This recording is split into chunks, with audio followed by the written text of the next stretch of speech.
할렐루야. 기도하겠습니다. 하나님 감사합니다. 좋은 날씨 가운데 주님을 예배할 수 있는 저희들이 될 수 있도록 인도하여 주셔서 감사합니다. 하나님, 오늘은 특별히 우리 목사님과 교회 학교 교사들을 위해 기도합니다.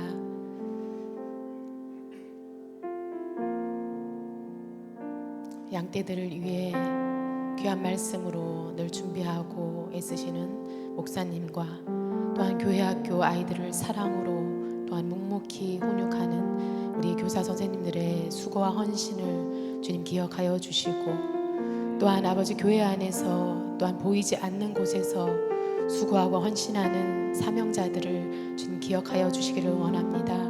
우리들의 헌신이 결코 헛되지 않음을 저희들 압니다. 하나님, 천국에서 해같이 빛날 것입니다. 그런 믿음으로 지치지 않게 도와주시고 더 주님 앞에 온전히 나갈 수 있는 우리 모두가 될 수 있도록 도와주시옵소서. 그들을 축복하시고 아버지 강건케 하여 주시옵소서. 오늘도 우리의 예배 가운데 찬양 가운데 함께 하실 주님께 영광 올려드리오고 거룩하신 예수님의 이름으로 기도드렸습니다. 아멘.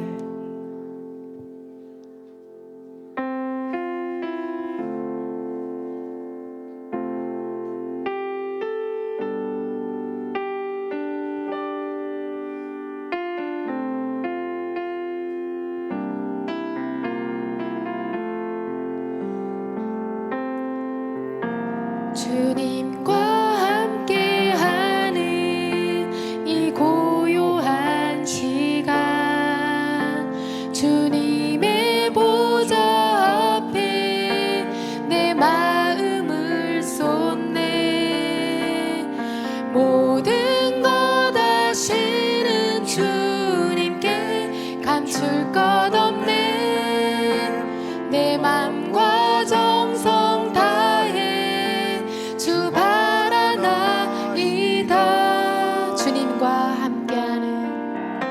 주님과 함께하는 이 고요한 시간, 주님의 보좌 앞에 내 마음을 쏟네. 모든 것 아시는 주님께 감출 것 없네. 내 맘과 정성 다해 주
주만 섬기리. 옥마 완전하신 나의 주,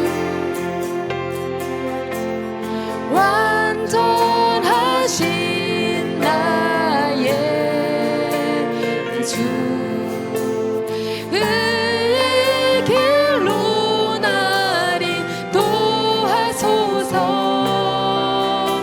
행하신 모든 일 주님의 영광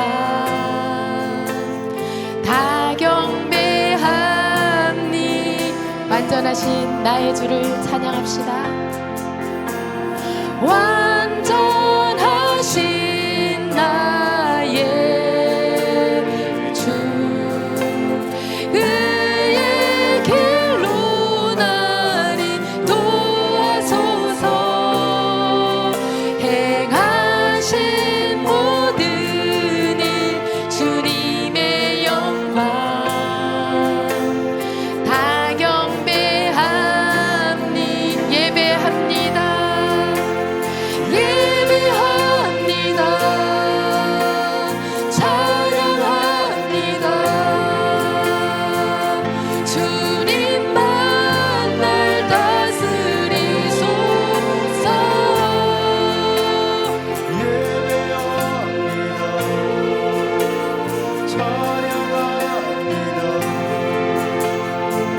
주님 홀로 높임 받으소. 우리 처음부터 다시 고백합시다. 완전하신 나의 주, 의의 길로 나를 도하소서. 행하신 모든 일 주님의 영광 다 경배하니. 다시 한번 고백합시다. 완전하신 나의 주, 의의 길로 나를 도하소서. 행하신 모든 일 주님의 영광 다 경배하니. 예배합니다. 찬양합니다.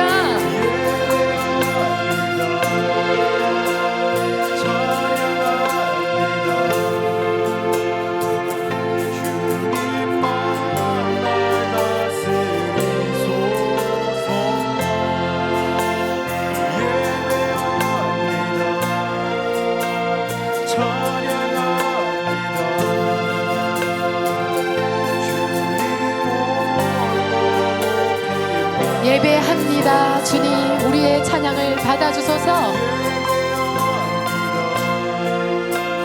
찬양합니다. 주님만 날 다스리소서. 예배합니다. 찬양합니다. 주님 마지막으로 예배합니다.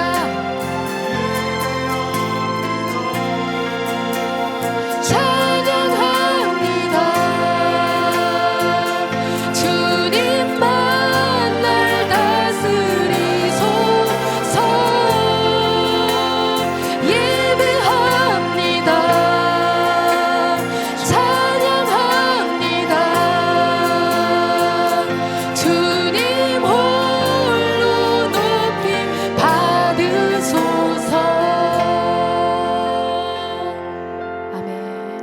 박수 치면서 힘차게 찬양합시다.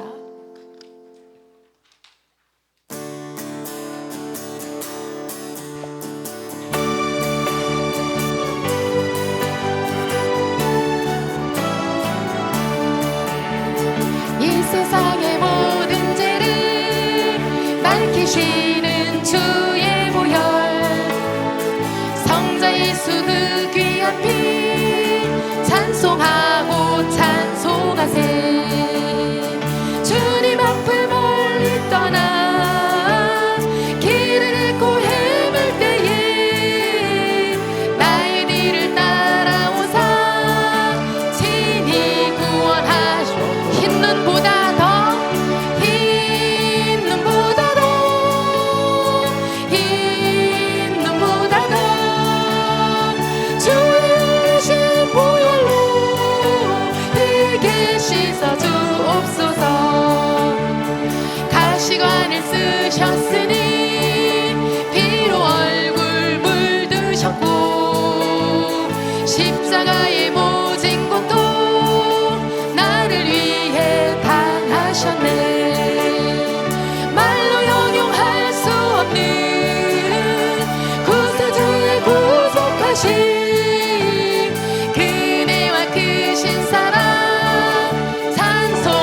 십자가의 모진 고통 나를 위해 당하셨네.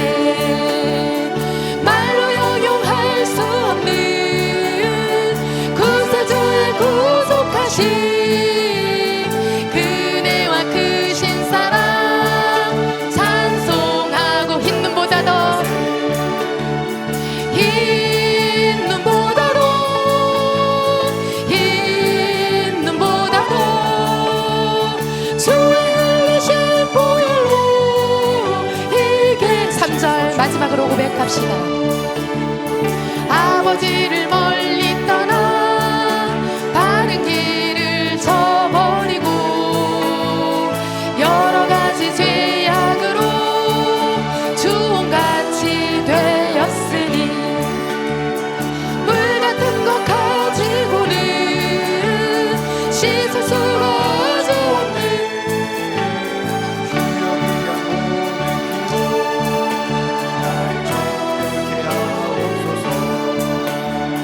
흰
일어나 다 힘을 합하여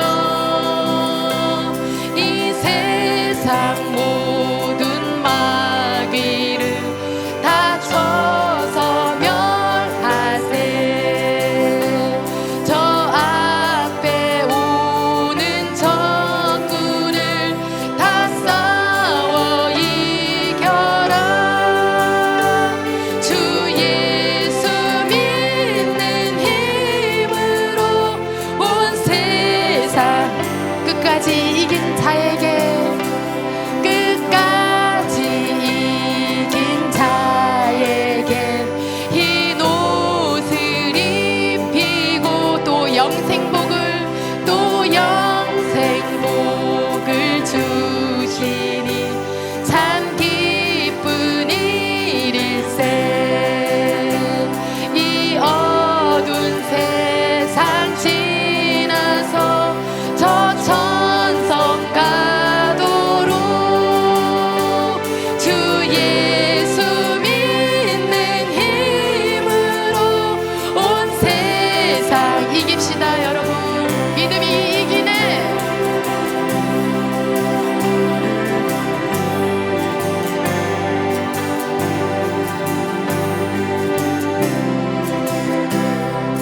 주 예수를 믿음이 온 세상. 우리 마지막으로 믿음이 이기네.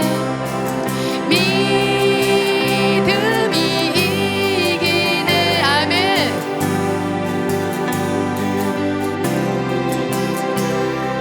주 예수를 믿음이 온 세상이 기네. 아멘. 함께 자, 우리 옆 사람들과 잠깐 이렇게 인사 나누도록 하겠습니다. 함께 예배하게 돼서 반갑습니다. 이렇게 인사하겠습니다.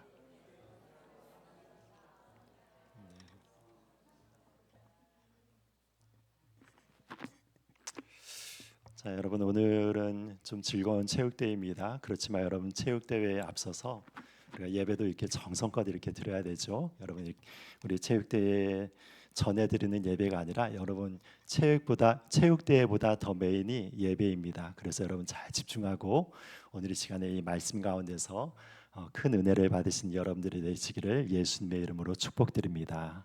네. 자, 여러분, 오늘 읽은 이 말씀 보니까 어떤 말씀에 대해서 지금 사도 바울이 이렇게 이야기하고 있는가?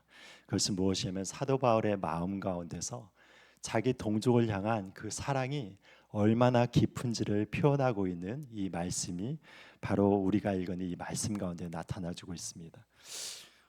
로마서 8장에 이어가지고 지금 로마서 9장을 우리가 이렇게 묵상하고 있는데, 로마서 9장부터 시작하여서 로마서 11장까지, 그러니까 이 장까지는 어떤 장인가 하면은 바로 이 유대인들을 향한 장입니다. 그래서 유대인들을 향해서 하나님께서 어떤 마음과 계획을 갖고 있는가, 그리고 또한 유대인들이 예수 그리스도의 복음을 받지 않음으로 인하여서 이 이방인들 가운데서 하나님의 복음이 온전히 흘러가게 됐고, 궁극적으로는 하나님의 그 뜻은 무엇인가 하면은 이 유대인들도 모두가 다 메시아로 예수 그리스도를 영접하여서 이방인과 유대인이 한 사람으로 인하여서 주님 안에서 한 백성이 되어서 나가게 되는 것이 바로 하나님의 놀라우신 섭리이고 하나님의 놀라운 지혜다. 이것을 로마서 9장부터 11장에 걸쳐서 이 사도 바울이 이렇게 이야기를 하고 있습니다.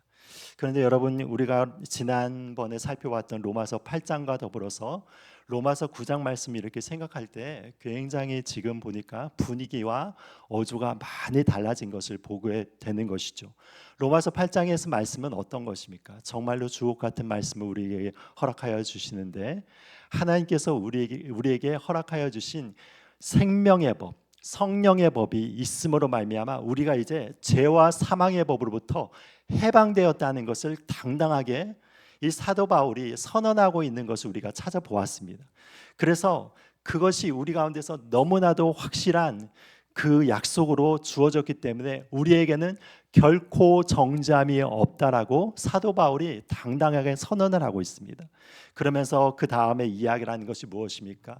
하나님의 사랑이 바로 이 성령의 법 가운데서 나타남으로 인하여서 이 성령의 법 안에서 머무르는 자들 가운데 하나님의 사랑이 결코 끊어질 수 없다라고 이렇게 얘기합니다. 사망이나 생명이나 천사자들이나 권사자들이나 능력이나 높음이나 기품이나 그 모든 피조물이라고 하여도 우리를 사랑하신 그 예수 그리스도 안에 있는 그 하나님의 사랑에서부터 우리를 끊을 자가 없다라고 그 하나님께서 우리에게 허락하여 주신 그 사랑을 바로 사도 바울이 이렇게 당당하게 선언하는 것을 우리가 보게 되는 것이죠. 그런데 여러분, 이 선언과 더불어 가지고 지금 9장 1절과 2절에 보면은 전혀 다른 어조로 지금 사도 바울이 이야기를 하고 있는 것을 보게 되는 것입니다. 우리 9장 1절부터 3절을 이렇게 바라보면 이런 말씀을 하면서 사도 바울이 9장을 시작하고 있습니다. 내가 그리스도 안에서 참말을 하고 거짓말을 아니하노라. 나에게 큰 근심이 있는 것과 마음에 그치지 않는 고통이 있는 것을 내 양심이 성령 안에서 나와 더불어 증언하노니 나의 형제 곧 고륙의 친척을 위하여 내 자신이 저주를 받아 그리스도에게 끊어질지라도 원하는 바로다 라고 이렇게 이야기를 하고 있는 장면들이 나옵니다. 지금 사도 바울의 마음 가운데서 무엇이 있다라고 얘기를 하는 것입니까? 말할 수 없는 고통이 있다라고 얘기를 하는 것이죠. 마음 가운데서 말할 수 없는 큰 고통이 있는 그 이유가 무엇 때문이라고 하냐면 바로 자기의 동족을 생각할 때에 이 동족들이 아직까지 예수님을 메시아로 믿지 않음으로 인하여서 이들이 모두가 다 언약의 자손으로 끊어짐으로 이제 사망을 향해서 달려나가는 이 끔찍한 일을 경험하게 되었다라는 것을 바라보면서 사도 바울의 마음 가운데서는 너무나도 큰 마음 가운데서의 고통이 있는 것을 지금 이 말씀을 통하여서 우리에게 알려주고 있는 것입니다. 여러분, 그러니까요, 하나님의 사랑을 받은 자의 마음 가운데서는 무엇이 있는 것입니까?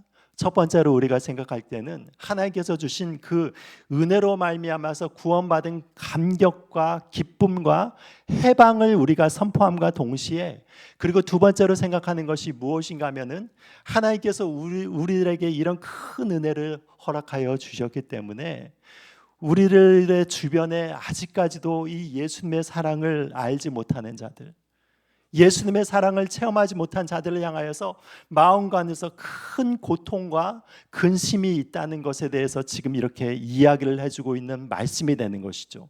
그래서 예수님의 그 복음의 은혜를 깨닫는 자들은 바로 이 두 가지 것들이 동시에 있는 것입니다.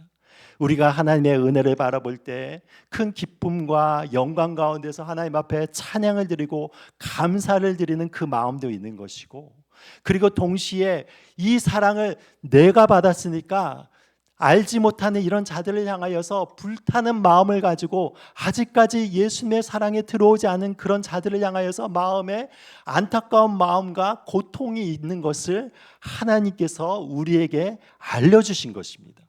여러분, 이 두 가지 마음들이 동시에 우리의 마음 가운데 있는 것이죠. 바로 이 사도 바울의 마음이 이런 마음이라는 것을 보게 되는 것입니다.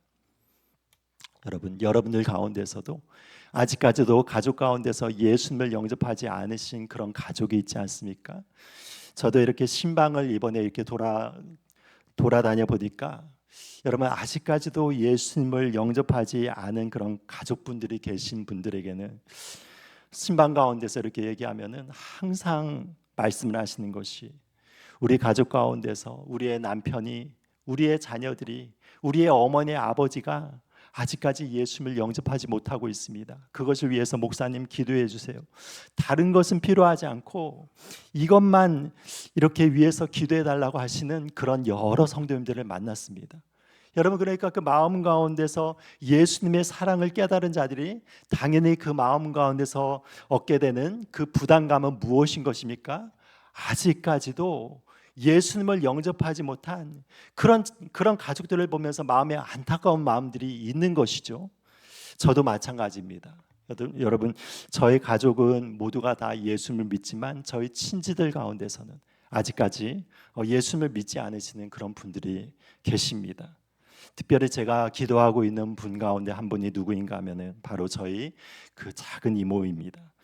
저희 이모분이 사실은 저를 참 많이 이렇게 사랑해 주셨습니다. 어릴 적에도 많은 사랑을 베풀어 주셨고, 제가 대학생이 되어서 이제 서울로 올라갔을 때 저희 이모가 서울에서 이제 작은 여관을 운영하고 계셨기 때문에 거기에서 방 하나를 이렇게 저에게 내어 주시고, 그래 1년 동안에 그 이모 집에서 이렇게 숙식을 하면서 그 이모의 사랑을 많이 받았습니다. 아침 일찍 이렇게 나갈 때도 아침 일찍 일어나셔서 마치 어머니처럼 그 음식을 챙겨주시고, 저녁에 이렇게 들어오면 저녁 상도 이렇게 봐주시고, 그러면서 계속 이게 빨래도 빨아주시면서 정말 저희 친 어머니처럼 너무나 이렇게 잘 대해주셨습니다. 아직까지도 그래서 이모를 생각할 때 그 통화를 하거나 이럴 때 마음 가운데서 정말 이모를 사랑하는 마음이 있고 푸근한 그런 마음들이 있어요. 그런데 이 이모를 향하여서 몇 번 전도를 시도하였고, 그리고 저뿐만이 아니라 저희 어머니께서 이 이모를 위해서 열심히 기도하시고 수차례 전도를 하셨는데 아직까지도 돌아오고 있지 않으십니다. 이모가 굉장히 독실한 불교 신자이십니다. 그래서 초파일이 되면은 항상 그 절에 가셔서 그 여러 가지 치성을 이렇게 드리고, 그리고 거기에서 여러 가지 뭐 시주도 하고 그런 생활을 수십 년 동안 해왔기 때문에 그 예수님을 이렇게 믿으라고 아무리 해도 아직까지 그 마음이 열리지 않은 것을 보면서 마음 가운데서 너무 안타까운 그런 마음들이 있습니다. 그렇지만 언젠가는 하나님께서 우리 이모를 온전히 구원하여 주시어서 그 사망의 권세에서 생명의 권세로 이렇게 다시 한번 옮김을 받을 수 있도록 위해서 새벽 기도 때 이렇게 기도를 하면서 나가고 있습니다. 아마 여러분들의 마음 가운데서도 아직까지 예수님을 영접하지 않은 가족이 있다면 여러분들이 기도 과정 가운데서 꾸준히 이렇게 기도를 할 것이죠. 여러분, 그런데 무엇인가 하면은 바로 이 사도 바울의 마음 가운데서는 이 정도의 안타까움이 아니라 지금 동족을 향하여서 어떤 마음을 가지고 지금 이렇게 살아나가고 있다라고 얘기를 하고 있습니까? 3절 말씀에 보니까 이런 표현을 하고 있죠. 나의 형제 곧 고륙의 친척을 위하여 내 자신이 저주를 받아 그리스도에게서 끊어질지라도 그것이 나의 원하는 바라고 이야기를 하고 있는 것입니다. 여러분, 이 사랑의 깊이를 알겠습니까? 이 사도 바울의 이 마음 가운데 있는 영혼을 사랑하는 그 사랑의 깊이를 알겠습니까? 여러분, 제가 이 말씀을 항상 이렇게 볼 때마다 제 마음과 이 사도 바울의 마음을 비교해 볼 때 너무나도 이렇게 부끄러운 마음들이 솔직히 많이 듭니다. 제가 여러분들을 위해서 목숨을 바쳐서 이렇게 목숨을 바꿀 수 있을까요?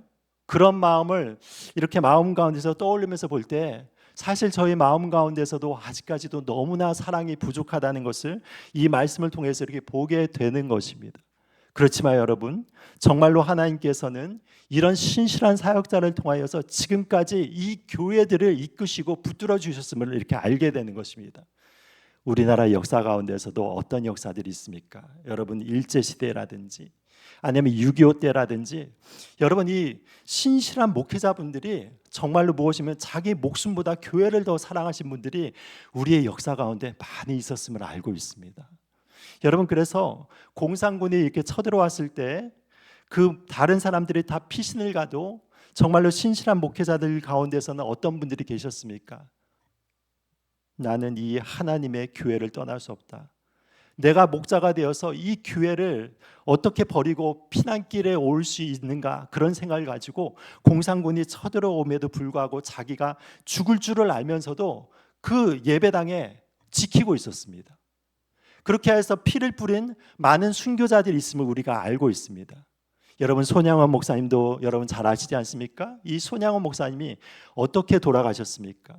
6.25 때 그래서 공산군들이 여수까지 이렇게 쳐들어왔을 때 주변 사람들이 손양원 목사님을 향하여서 다 이렇게 얘기를 했습니다.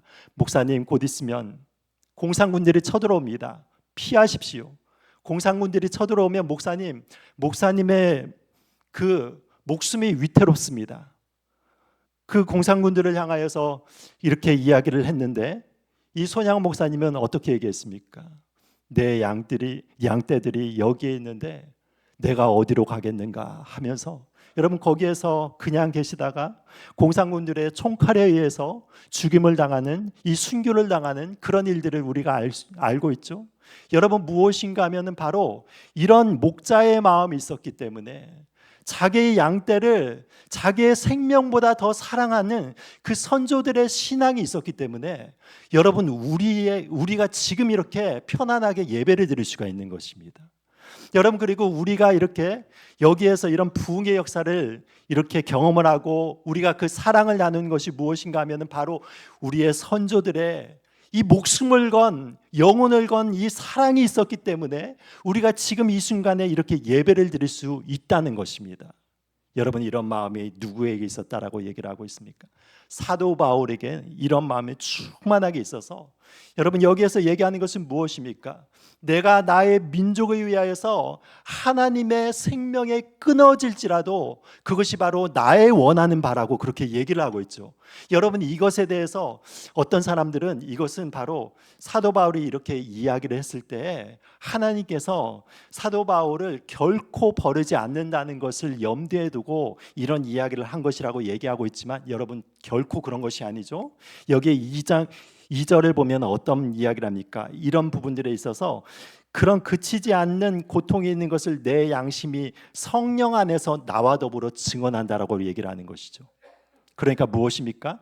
자기가 지금 그 민족을 향하여서 자기 목숨을 민족의 목숨과 이렇게 바꾼다고 한다고 하더라도 나는 그 길을 택하겠다는 것이 무엇이면 성령 안에서 그것을 증언하고 있다는 것입니다.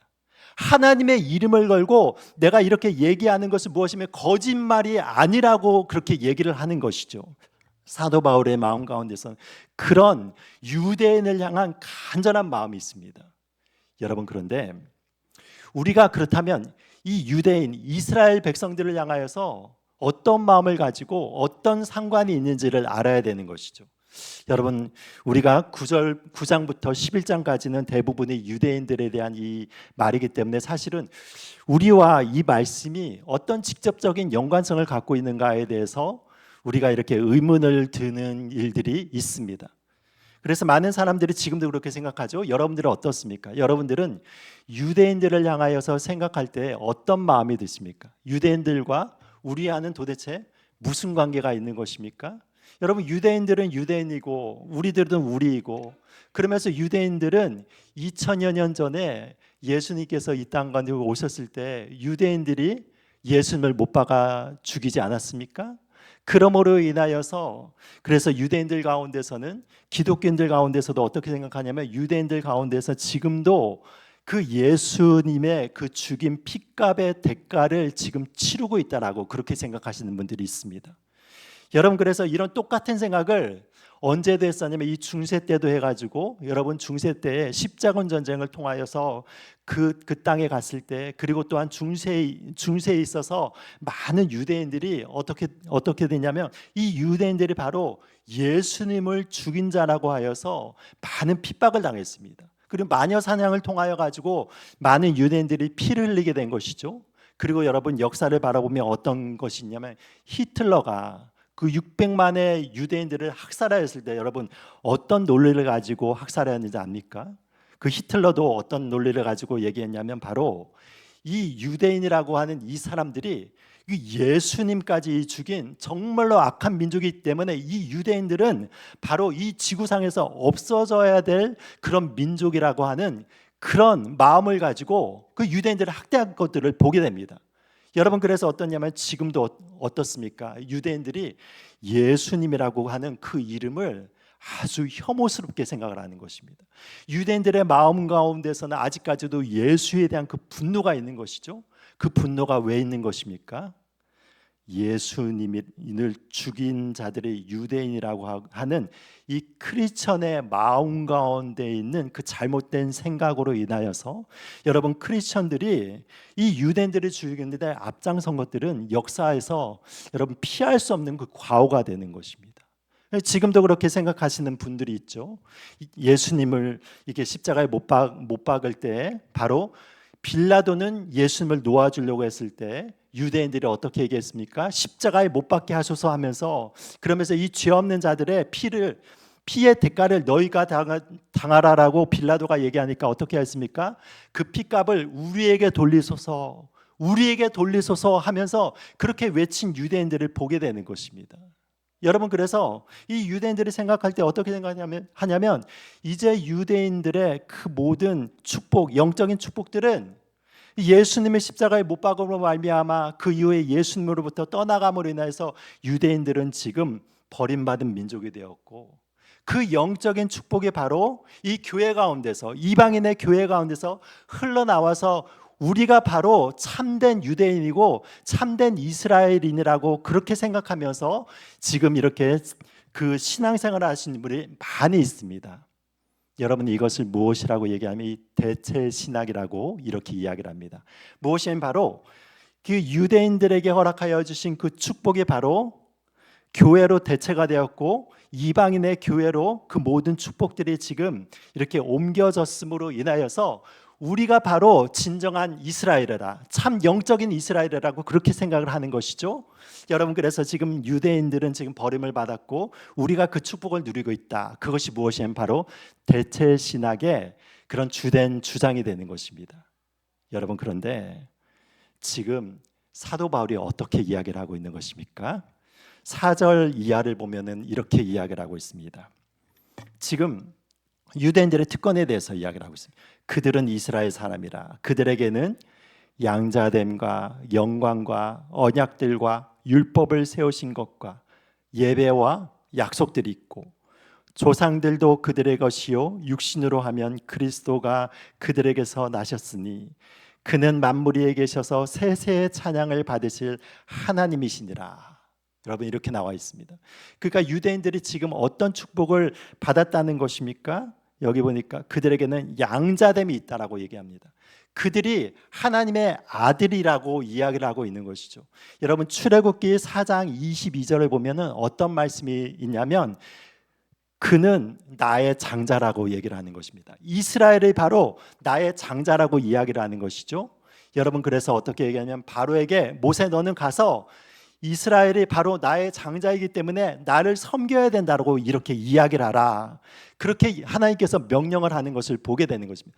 그런데 바로가 말을 듣지 않기 때문에 바로 내가 이 애굽 땅의 장자를 이스라엘을 대신하여서 내가 이렇게 죽이겠다라고 하나님께서 그렇게 말씀하시는 장면들이 나옵니다. 여러분, 이스라엘은 아직도 어떤 민족입니까?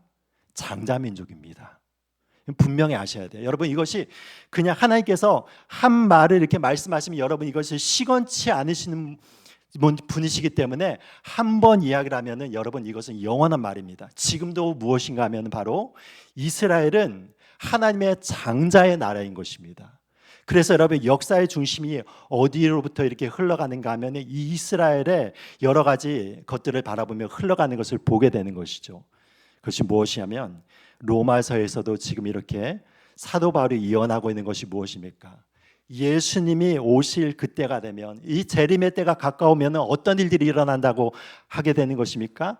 그 이스라엘 땅 가운데 있어서의 모든 이스라엘 백성들이 바로 메시아 되신 예수님을 자신의 메시아로 받아들여서 하나님께로 그 민족 단위로 돌아오게 되는 그 역사가 일어난다고 사도 바울이 로마서 11장에 분명히 기록하고 있습니다.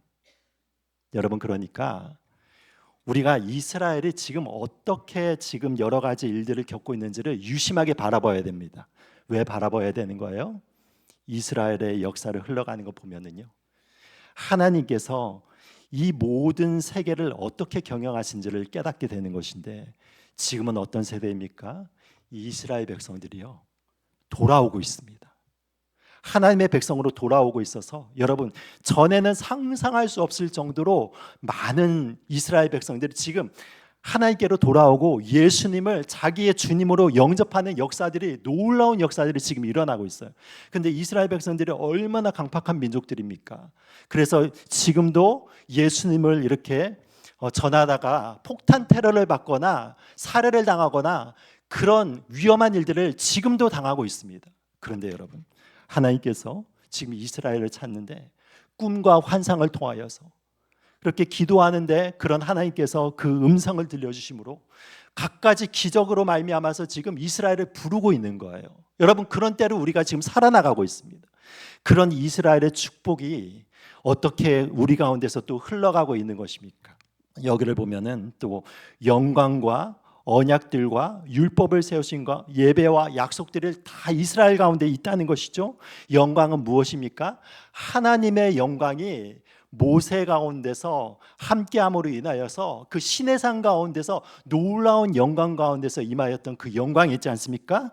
그것이 이스라엘 가운데 있었고, 그리고 언약들, 아브라함, 이삭, 야곱과의 언약들, 그리고 또한 그 다음에 모세와의 언약, 그리고 다윗과의 언약, 이 모든 언약들이 바로 이 이스라엘 가운데서 속한 언약이었고, 율법 가운데서도 모세를 통하여서 율법이 주어진 것이고, 예배도 성전을 중심으로 하여서 하나님께 예배를 드린 것이 나왔고, 그리고 그 모든 하나님께로 주어주신 이 언약과 약속들이 누구에게 주어진 것이라고 얘기를 하고 있습니까? 바로 이스라엘에게 먼저 주어진 언약이라고 하는 것입니다. 여러분, 이 모든 것이 바로 육적인 이스라엘이 상속을 받은 영적인 충만한 이 축복인 것이죠. 게다가 그 육적으로 말하면 조상들, 아브라함, 이삭, 야곱, 요셉, 그리고 다윗, 그리고 여러 모세, 여러 그 다니엘, 많은 신앙의 위인들이 다 누구의 자손들입니까? 이스라엘의 자손인 것입니다. 그리고 이어가지고 가장 여기에서 정점을 찍는 것이 누구입니까? 예수님께서 바로 유대인의 이 아들로 태어나셨다고 이렇게 얘기하는데, 그 예수님이 어떤 분이시냐면 바로 하나님이시면서 모든 영광과 찬양을 받게 합당한 하나님이신 이 예수님이 유대인의 혈통을 타고 나왔다라고 이렇게 얘기를 하는 것입니다. 그러니까 무엇이 하면 바로 이런 충만한 영적인 축복이 바로 육적으로는 유대인에게 먼저 주어지고 나서 이 모든 축복들이 우리 가운데서 흘러갔다는 것이죠. 그러므로 말미암아 어떤 이야기를 하는 것입니까? 하나님의 언약의 축복은 아직까지도 유대인들 가운데서 흐르고 있고, 그 언약의 축복 안에서 이방인들이 들어와 있다는 것을 지금 이렇게 이야기를 하고 있는 것입니다. 그래서 여러분, 이스라엘을 위해서 우리도 기도를 해야 되는 것입니다. 하나님의 마음이 아직도 이스라엘에 가 있기 때문에 여러분, 우리가 기도를 통하여서 이스라엘이 하나님께로 돌아오는 그때를 위해서 기도를 해야 되는 것입니다. 왜 그렇습니까? 그때 이스라엘이 돌아오면은 역사의 완성이 되는 거예요. 역사의 완성이 돼서 모든 민족이 하나님 안에서 하나가 되어서 이제 하나님을 찬양하는 그 온전한 그 하나님의 나라가 완성이 되는 때가 바로 이 이스라엘과 더불어서 이렇게 가게 되는 것입니다. 여러분, 그런데 여기에서 이런 축복과 은혜를 받은 이스라엘이 하나님을 지금 멀리 떠나 있지 않습니까? 그런데 사도 바울의 마음 가운데서는 아직도 이 이스라엘을 향한 이 애타는 마음이 있는 것이죠. 근데 이 마음이 누구의 마음인가 하면 바로 하나님의 마음이라는 것입니다. 제가 이 설교를 준비하면서 책 가운데서 이런 글을 읽었습니다. 여러분들이 아시는 목사님일지도 모르겠지만 그 굉장히 유명한 이 목사님이 계십니다. 그 목사님이 존 파이퍼 목사님이라는 이런 분이 계십니다. 그런데 이 목사님이 자기 친구 목사님과 대화를 나누다가 이런 것을 들었습니다. 이 친구 목사님이 사순절을 맞이하여서 교도소에 가서 복음을 전하는 시간이 있었다고 합니다. 그런데 그 교도소에서 이제 말씀을 전하다가 그 교도소에 수감된 죄수들에게 질문을 하나 던졌습니다. 어떤 질문을 던졌냐면 이 질문을 던졌습니다. 예수님을 십자가에 못 박아 죽인 사람이 누구입니까? 라는 이 질문을 던졌습니다. 여러분들은 무엇이라고 대답하겠습니까? 이 죄수들이 이곳저곳에서 대답을 합니다. 유대인들이 죽였습니다. 이렇게 대답한 이런 사람들이 있었고, 아니면 이 로마 병정들을 끌고 가서 예수님을 죽였습니다. 또는 어떤 사람들은 어떻게 하냐, 아닙니다. 지금 빌라도가 선언을 해서 빌라도가 예수님을 죽였습니다 라고 얘기하고, 어떤 사람들은 가룟 유다가 배신을 해서 예수님을 죽였습니다 라고 이렇게 얘기했습니다. 근데 이 모든 말씀을 들으신 이 목사님이 고개를 이렇게 저으시는 거예요. 그러면서 얘기를 하시는 게 무엇으로 얘기하냐면 이렇게 얘기하셨습니다. 그의 아버지가 그를 죽였습니다 라고 얘기했다는 것입니다. 누가 예수님을 죽이셨다고요? 하나님 아버지가 예수님을 죽이셨다라고 얘기를 하는 것입니다. 사도행전 2장 23절 말씀에 이런 말씀이 있죠. 그가 하나님께서 정하신 뜻과 미리 아신 대로 내준 바 되었거늘 너희가 법 없는 자들의 손을 빌려 못 박아 죽였다라고 이야기를 하고 있습니다. 누가 내주셨다고요? 하나님께서 그 유대인들에게 예수님의 생명을 내주셨다고 사도행전에서 이렇게 기록하고 있는 것입니다. 이사야서 53장 6절을 보면 이런 말씀이 있죠. 우리는 다 양 같아서 그릇 행하여 각기 제 길로 갔거늘 여호와께서는 우리 모두의 죄악을 그에게 담당시키셨도다 라고 이렇게 이야기를 하고 있는 것입니다. 여러분, 하나님께서 우리를 생명을 위하여서 그의 아들을 죽이신 것입니다. 이 은혜가 우리 가운데 있기 때문에 우리가 어디를 향하여 나가야 되는 것입니까? 우리가 그 사랑을 받은 자로서 그 다른 사람을 향하여서 사랑을 베푸는 그 위치에 서게 되는 것이죠. 그래서 성경에서 이렇게 이야기를 하고 있습니다. 여러분, 지금 우리가 수요 예배 때 계속 요한 1서를 강의하고 있지 않습니까? 요한 1서 말씀에 3장 16절에 이런 말씀이 있습니다. 그가 우리를 위하여 목숨을 버리셨으니 우리가 이로써 사랑을 알고 우리도 형제들을 위하여 목숨을 버리는 것이 마땅하니라. 어떻다고요? 예수님께서 우리를 위해서 목숨을 버리셨으니까 그 사랑을 받은 자로서 우리가 형제를 위하여서 목숨을 버리는 것이 어떠하다는 것입니까? 마땅하다라고 얘기를 하는 것입니다. 여러분, 이것은 사도 바울에게만 해당되는 것이 아니라 사도 요한에게 해당되는 것이 아니라 이 말씀을 받은 모든 성도들에게 지금 사도 요한이 이야기를 하는 것입니다. 여러분과 저를 향한 도전이 되는 것입니다. 제가 전에 청년 시절 때 정말로 제 사랑하는 그런 공동체를 만났기 때문에 거기에서 너무 큰 사랑을 받았어요. 저희 선배 형 누나로부터 그리고 후배들과 동기들과 더불어 가지고 정말 충만한 영적인 은혜를 그 공동체 안에서 너무 많이 경험하니까 공동체가 너무 사랑스럽더라고요. 너무 사랑스러워서 어느 정도 사랑스러웠냐면 정말로 말 그대로 내 목숨과 바꿀 수 있을 정도로 사랑스러웠습니다. 어느 날 그런 기도를 한 적이 있어요. 이 공동체가 그때 목사님이 이렇게 바뀌고 나서 영적으로 깊은 침체에 들어갔을 때 그것이 제 마음과 안에서 너무 큰 아픔이 되어서 하나님 앞에 그런 기도를 드린 적이 있습니다. 하나님, 이 공동체가 전과 같이 하나님의 성령으로 충만한 그 은혜가 회복된다면 나의 목숨을 버릴 수 있습니다. 하나님, 차라리 제 목숨을 가져가 주시고 이 공동체를 회복하게 해 주십시오. 그런 기도를 드린 적이 있습니다. 여러분, 그것은 그때 당시에 제 진심이었어요. 제가 목숨을 버린다 하여도 이 공동체가 회복이 된다면 나는 그때 당시에 정말 제 목숨을 버릴 준비가 되어 있었습니다. 그런 마음을 하나님께서 부어주셨습니다. 그런데 지금 저를 생각할 때 그 열정과 사랑이 많이 식어진 것을 바라봅니다.